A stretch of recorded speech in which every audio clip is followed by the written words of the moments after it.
This is not just noise. This is a space for stillness, for deep thoughts, and honest questions. It doesn't matter who you are now. It matters who you want to become. Let's begin. Hi, welcome to Topic of Thoughts. I'm glad you're here.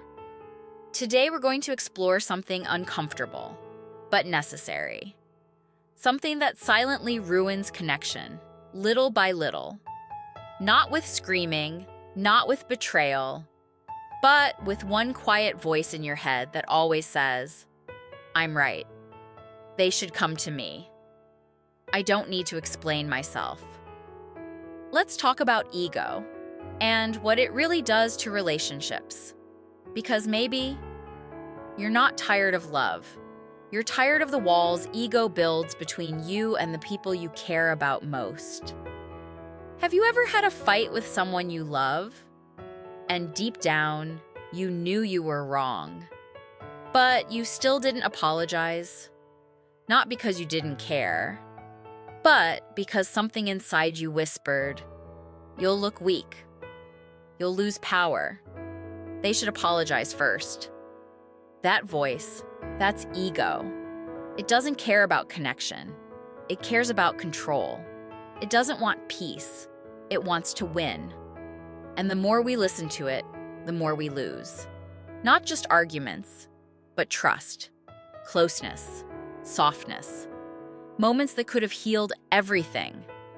Real relationships aren't about being right. They're about understanding. But ego doesn't like to listen.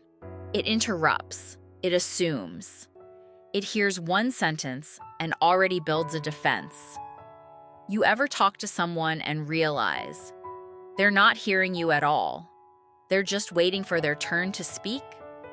Or maybe you've been that person. Because the ego makes it really hard to say things like, "I'm sorry. I didn't see it that way. Help me understand what you're feeling." Ego makes those words feel like weakness, but in truth, they're strength. Because it takes courage to put your pride down and open your heart up. Let me ask you something. Who do you owe an apology to right now? But you keep convincing yourself you don't. Someone you hurt or pushed away. But ego keeps whispering, "It wasn't your fault. They overreacted. You did nothing wrong." Sometimes you weren't wrong, but you were harsh, cold, dismissive, or too quiet when they needed to be heard. And ego says, "They should understand me."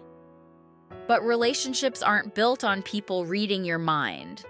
They're built on people hearing your heart. You can be the most right person in the room and still end up alone if you refuse to understand someone else's experience. If you're watching this and thinking, "I've done this. I've pushed people away. I've refused to say sorry. I've made them feel unseen." You're not a bad person. But this is your moment to grow, to shift, to stop letting ego speak louder than love. Because ego will say, "I don't need them." But your soul, it remembers. It aches. It wants connection, real connection. And connection doesn't happen when everyone agrees. It happens when people feel heard, when they feel safe to speak, when both sides care more about the relationship than the argument. So here's a thought you might carry with you today. Next time you feel the urge to prove you're right, pause. Ask yourself, what matters more? Being right or being able to truly listen, to understand if the other person can even hear your truth, and if you both can meet in real connection? And if there's someone you're thinking about right now, someone you left unheard, someone you never apologized to, maybe it's time. Not because your ego tells you to, it never will, but because your heart knows the power of understanding and the courage it takes to make things right. Thank you for being here. Thank you for listening with honesty, even when the truth is uncomfortable. If you've made it this far, I want you to know you're already doing the work. See you in the next one. And until then, speak with your heart, not your ego. The right people will hear you. In a loud world, think quietly. In a fast world, grow slowly.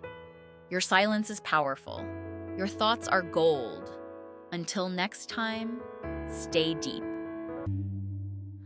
Don't leave me dancing